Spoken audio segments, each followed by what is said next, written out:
Persib Bandung kembali ke tren positif, di mana dibilang gelandang tersubur ya dibanding dengan tim-tim lain. Ini termasuk tim yang pernah ngalahin Persib di kandang Persib gitu kan. Artinya ini Persib harus hati-hati ke depan ketika berhadapan dengan PSM. Tapi 2 gol artinya ini kan sangat berbahaya ketika nanti tandang ke markas Persib gitu kan. Posisinya memang tidak murni sebagai striker, dia bisa jadi wingers.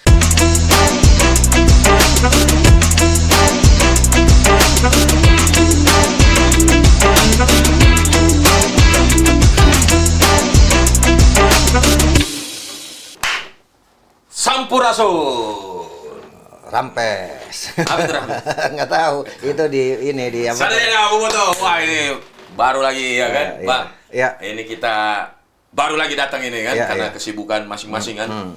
Saya ada main bola di Real Madrid, ya kan? Saya main di Arsenal menang 2-0. Nah, sebelumnya saya lihat Abang sama podcast sama pelatih lumba-lumba. Bukan pelatih bola ya. Dari Kurakau.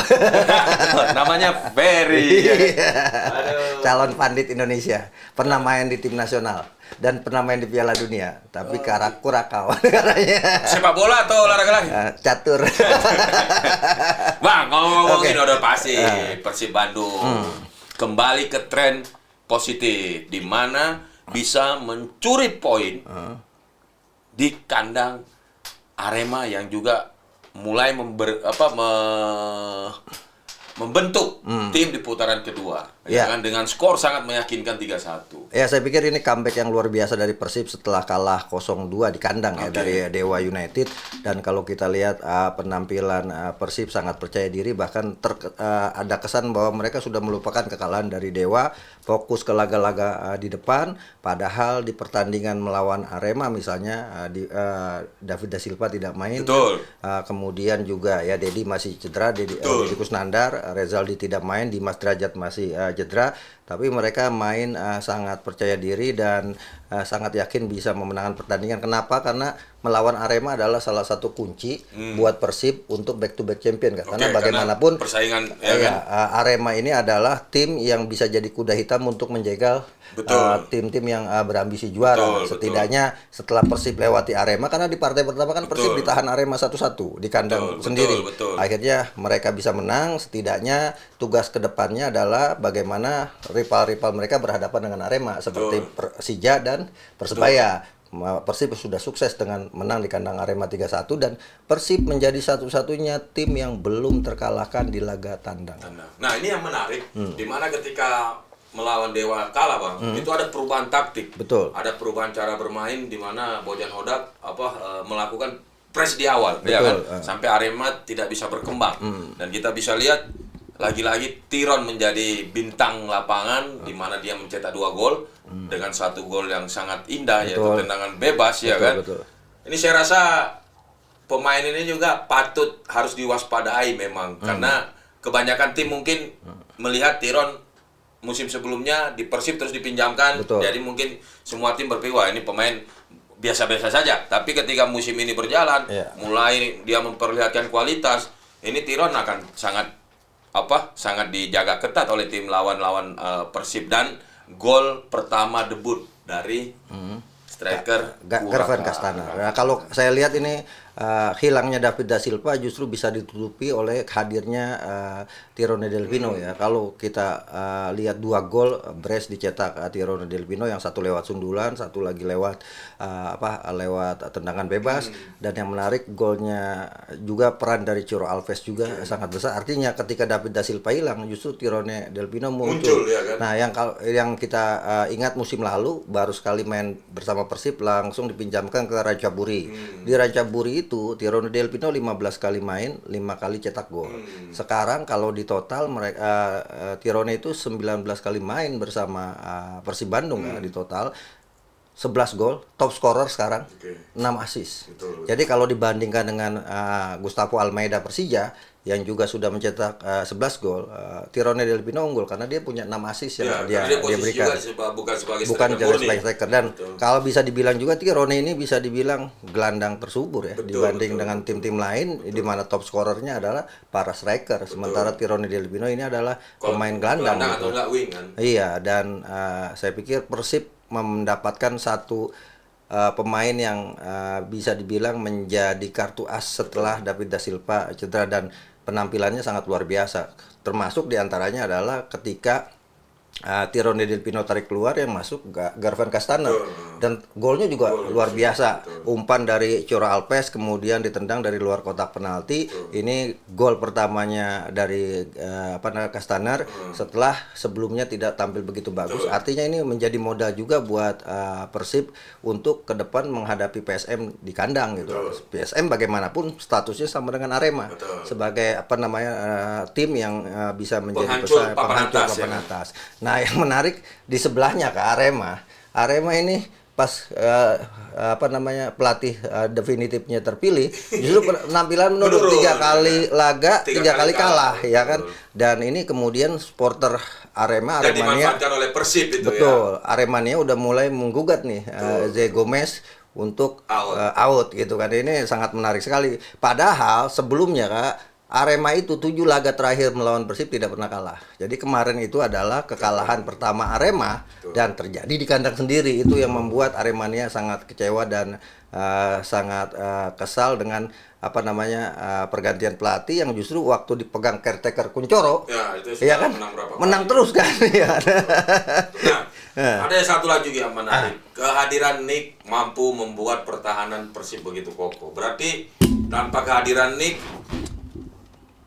pertahanan Persib masih bisa dengan mudah ditembus oleh tim lawan. Nah, ini harus jadi PR karena sudah penutupan bursa transfer. Betul, ya kan? Betul. Ketika 2 center back asing ini salah satu nggak main, apakah pengganti ini sudah disiapkan oleh Bojan? Karena ketika mereka salah satunya tidak ada bermain, Betul. Persib bisa kita lihat kemarin lawan Dewa, ya kan? Ketika Nick masih dalam hukuman. Nah, ini menurut Abang, apakah Bojan ini sudah memiliki rencana ketika ada pemainnya 2 center back ini salah satunya absen? Ya, kalau saya lihat sih rencana tetap duet Gustavo Franca dan juga Nick Kuiper ya. Karena Bojan sendiri bilang dia tidak belanja banyak pemain dan juga bursa sudah ditutup. Artinya setelah ini dia juga harus belajar dari kekalahan Dewa. Ketika Nick Kuiper tidak main, maka harus ada pengganti sepadan yang bisa berduet dengan Gustavo Franca. Atau salah satunya ketika Gustavo hadir. Betul.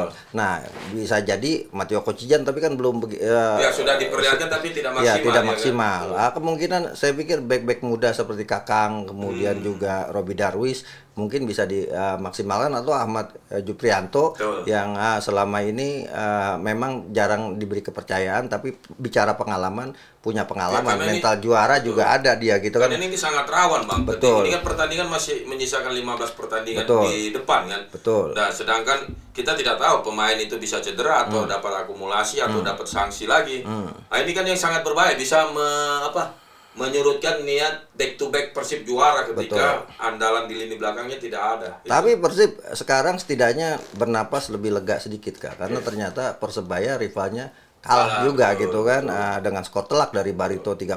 Artinya jarak Persib dengan Persebaya sekarang setidaknya 6 poin gitu. Ini setidaknya tinggal Persija yang menjadi rival nih untuk ini. Malam ini bermain. Artinya ini problem sedikit yang kemarin sudah jaraknya jauh kemudian dipepet, tapi kemudian ternyata bisa lepas setidaknya dengan jarak 6 poin. Ini membuat Persib sedikit lega lah, walaupun pastinya mereka tidak boleh lagi kejadian kalah seperti lawan Dewa. Iya, itu yang saya maksud, bahwa apalagi tidak ada pemain lini belakangnya berduet itu kan. Betul. Apalagi PSM kan ini termasuk tim yang pernah ngalahin Persib di kandang Persib gitu. Betul. Artinya ini Persib harus hati-hati ke depan ketika berhadapan dengan PSM. Tapi kalau bicara saat ini, Persib itu punya banyak rekor Yang pertama, tim yang tidak terkalahkan di laga tandang. Persija, tim yang tidak terkalahkan di kandang. Nah, ini persaingan keren ya kan. Tapi rekor itu kan nanti ketika memang sudah berhasil. Artinya kan ini juara, iya, artinya kan ini rekor-rekor ini kan ada motivasi buat mereka untuk memperpanjang gitu kan. Nah, yang kedua, Persib ini tercatat sebagai tim yang paling produktif. 33 gol. Dengan pertahanan terbaik.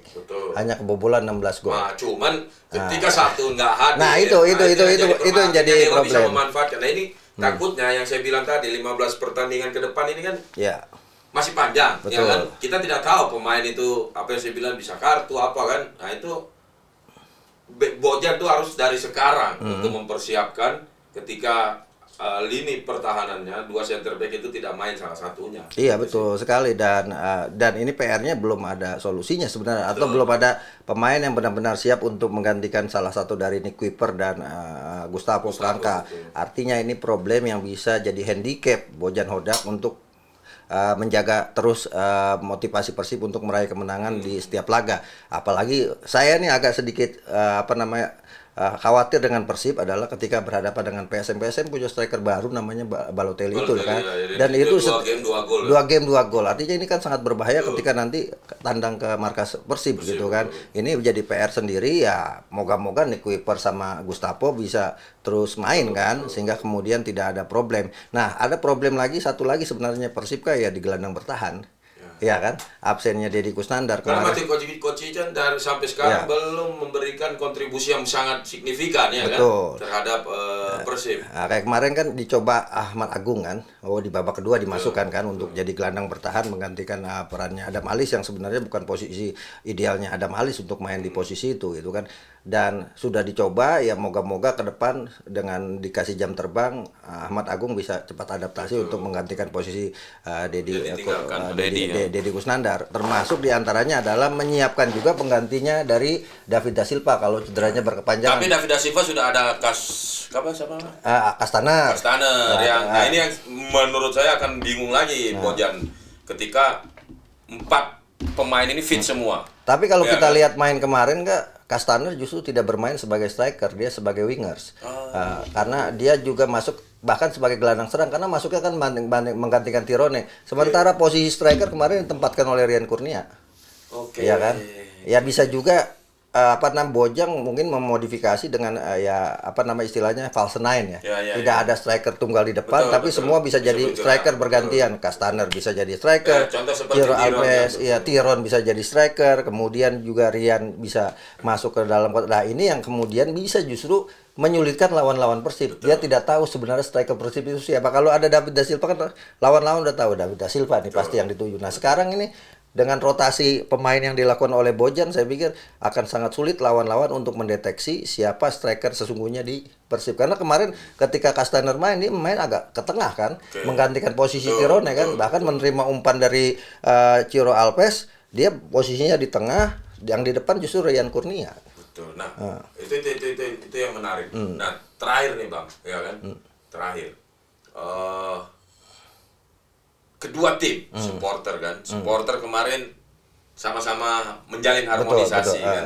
Dimana kita lihat Boboto dan juga Aremania sudah mulai dari beberapa musim sudah membuka pintu untuk saling bersilaturahmi dan hanya belum ada dapat izin untuk away ke ke Blitar. Nah, menurut Abang seperti apa itu? Ya, saya pikir nih atmosfer yang positif ya yang sudah dimunculkan walaupun kita belum melihat supporter-supporter berada dalam satu lapangan bersama-sama karena memang masih ada larangan away.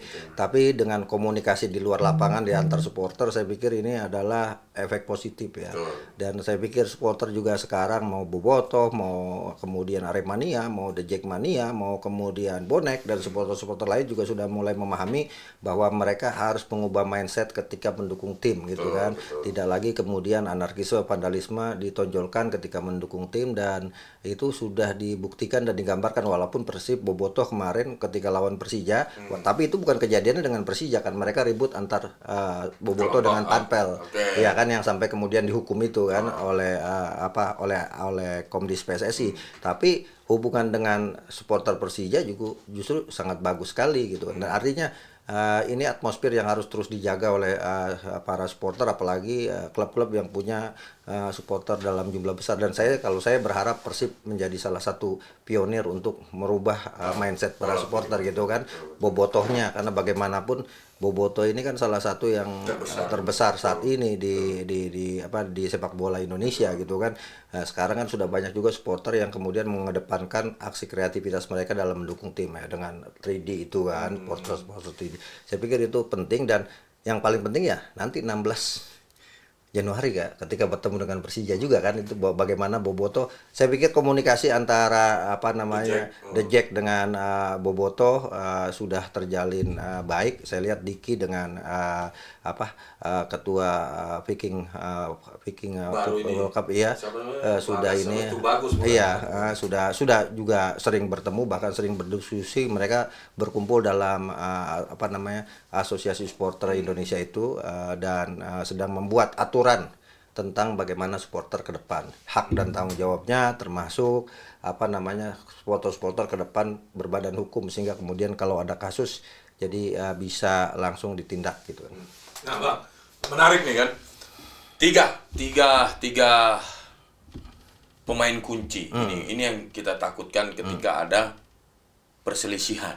Ya kan, sekarang menjadi bintang adalah Tirone. Ciro sudah berapa pertandingan ini tidak kelihatan untuk mencetak gol, tapi memberikan kontribusi. Assist. Nah, assist. David da Silva.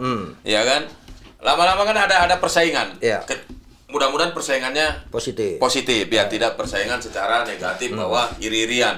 Nah, jadi menurut Abang seperti apa? Mudah-mudahan agar jalan Persib ini bisa terus mulus untuk perebutan gelar juara. Karena kan kadang datang masalah itu dari tim sendiri, bukan dari tim lawan. Tapi kalau saya lihat posisi Gervan Kastaner ini bukan striker murni ya. Kalau dari sejarah dia pernah main di Coventry, pernah main di Dordrecht, pernah main di NEC.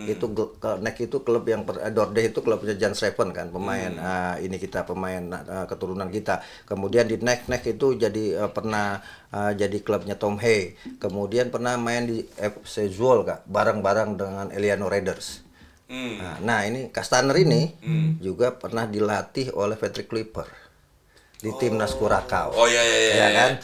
Artinya posisinya memang tidak murni sebagai striker, dia bisa jadi wingers. Jadi kalaupun kemudian David da Silva sembuh, itu justru akan membuat lini serang Persib semakin berbahaya, karena Kastaner bisa digeser sebagai winger. Tapi tidak mudah itu untuk mengambil posisi backup putra juga, ya kan, dimana bukan wonderkid lagi. Justru saya melihat gini, dengan aturan 6 pemain yang di lapangan. Ini kan yang harusnya dijaga sama Bojan Hodak agar rotasi ini berjalan sangat baik, sehingga kemudian tidak ada pemain yang merasa terpinggirkan di saat mereka sedang on fire gitu kan.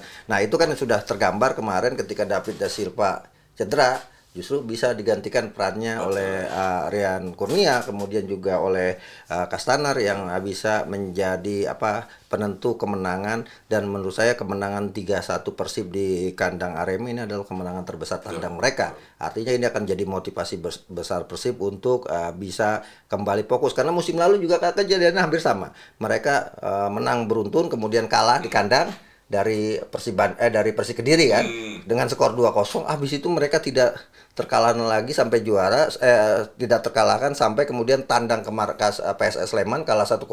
Setelah itu mereka sampai saat itu tidak terkalahkan sampai kemudian kemarin kalah lawan Dewa United. Artinya Persib, berarti dejavu untuk back to back ini bisa terjadi. Bisa terjadi karena apa? Lihat jalanan rentetan di tangan Bojan seperti itu bukan mustahil. Ini adalah kekalahan Persib, dan Persib akan kembali lagi menjadi juara dengan dengan hasil back to back-nya itu, comeback-nya itu justru melawan Arema. Karena bagaimanapun Arema ini kan salah satu tim yang punya potensi juga untuk ada di papan atas sebelumnya. Hanya belum stabil aja. Belum stabil karena pergantian pelatih gitu kan. Justru menurut saya Persib punya motivasi bagus, yang lagi sial Arema. Oke, bagaimana buat teman-teman Boboto Sadayana? Apakah kalian sependapat dengan kami, ya kan? Jaga selalu hubungan baik antara sesama supporter, dan juga selalu dukung tim Persib, karena ini sudah putaran kedua.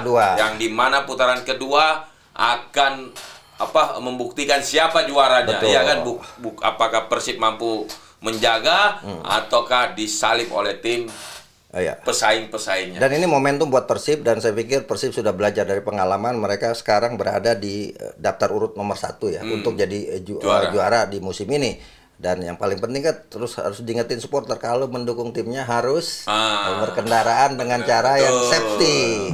Jangan ketika dilarang datang, jangan nekat datang, apalagi lawannya ini kan tanggalnya lawan Persija, ya kan? Jangan, mudah-mudahan teman-teman Boboto jangan nekat datang ketika ada larangan, ya kan? Karena petugas juga tidak bisa menjaga keseluruhannya kan, melihat datang supporter dari mana kan nggak ketahuan. Jadi nonton saja di rumah Iya, ya kan, iya. dukung, doakan agar tim kalian juga bisa meraih hasil maksimal. Dan terakhir buat Boboto, apakah dejavu musim lalu Iya. terjadi musim ini. Sampai Persib bisa back to back juara. Dan kalau itu bisa dilakukan Persib akan mencetak sejarah sebagai tim yang bisa juga juara di kompetisi yang menggunakan sistem kompetisi penuh. Karena sebelumnya 3 kali juara Persib semuanya pakai babak 8 besar. Ya kan? Maju sepak bola Indonesia, menolak menyerah. Maju sepak bola Indonesia, semangat menolak menyerah, dan Persib Nuai. Nuai. Ya. Gaskan dia.